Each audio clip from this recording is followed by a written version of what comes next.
जय श्रीराम. आज आहे हनुमान जयंती. चला तर मग आज आपण जाणून घेऊया हनुमानांच्या जन्माची सुंदर कथा. हनुमानाचे वडील केसरी आणि आई अंजनी हे होते. अंजनी मातेला एकच इच्छा होती, तिला एक दिव्य आणि शक्तिशाली मुलगा व्हावा, म्हणून ती भगवान शंकराची मनापासून पूजा करत होती.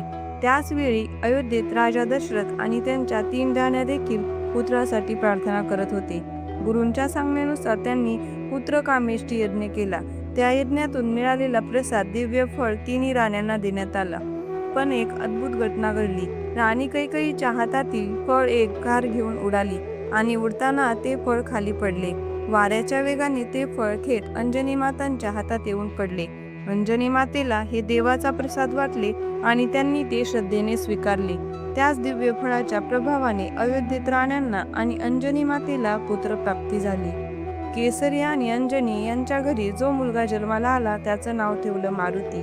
मरुत म्हणजे वारा. वायुदेवाच्या कृपेने जन्म झाल्यामुळे त्यांना वायुपुत्र असंही म्हटलं जातं. शंकराच्या कृपेने जन्म झालेला हा मारुती अत्यंत बलवान होता, म्हणूनच अनेक जण त्यांना रुद्रावतार मानतात. एक दिवस लहान मारुती आकाशात उगवणारा लाल सूर्य पाहतो. त्याला वाटतं हे एक सुंदर पिकलेलं फळ आहे आणि तो थेट सूर्य पकडायला झेप घेतो. देव घाबरतात आणि इंद्रदेवांना त्याला थांबवावं लागतं.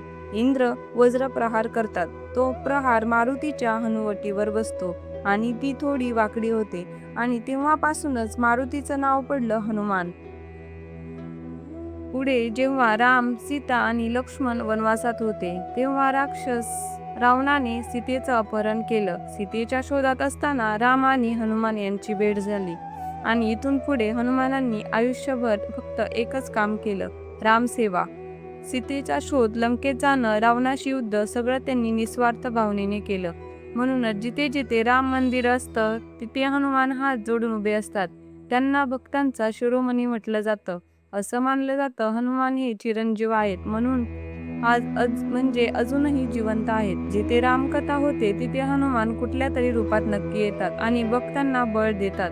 हनुमानाला बळाची देवता मानलं जातं. जेव्हा भारतात कठीण काळ होता तेव्हा समर्थ रामदास यांनी लोकांना हनुमान उपासनेचं महत्त्व सांगितलं. लोकांमध्ये शक्ती आणि धैर्य यावं म्हणून त्यांनी अनेक ठिकाणी हनुमान मंदिरे स्थापन केली. आजही कुस्तीच्या आखाड्यामध्ये हनुमानाची मूर्ती असते.